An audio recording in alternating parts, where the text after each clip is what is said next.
Un mot sur la situation sanitaire.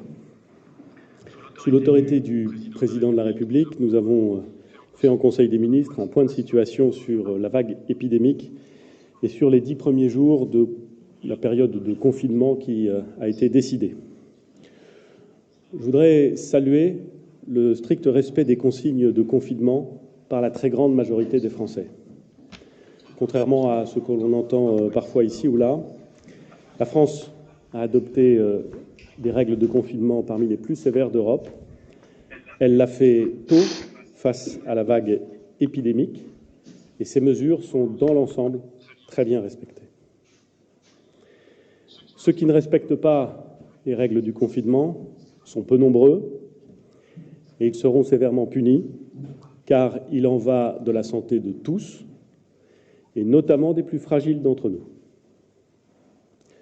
Nous avons dit à plusieurs reprises aux Français que le confinement devrait durer aussi longtemps que nécessaire pour casser la vague épidémique et pour permettre à nos hôpitaux de faire face, dans toute la mesure du possible, à l'afflux de cas sévères causés par le Covid-19.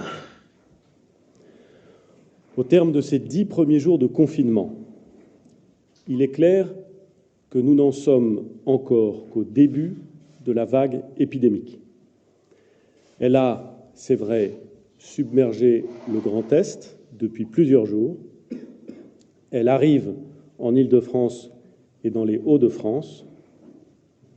C'est pourquoi, avec l'accord du président de la République, j'annonce aujourd'hui le renouvellement de la période de confinement pour 2 semaines supplémentaires à compter de mardi prochain, soit jusqu'au mercredi 15 avril. Les mêmes règles que celles actuellement en vigueur continueront à s'appliquer. Cette période pourra évidemment être prolongée si la situation sanitaire l'exige, si et seulement si la situation sanitaire l'exige. Vous savez que le Conseil scientifique qui éclaire les décisions du gouvernement évalue à au moins 6 semaines au global la période totale de confinement.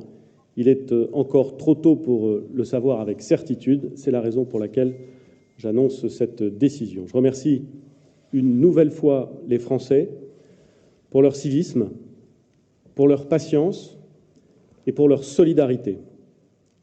Nous en avons besoin dans ces temps difficiles. Et comme je l'ai indiqué plus tôt dans la journée, je vous donne rendez-vous demain avec le ministre des Solidarités et de la Santé pour un point complet sur la situation du pays face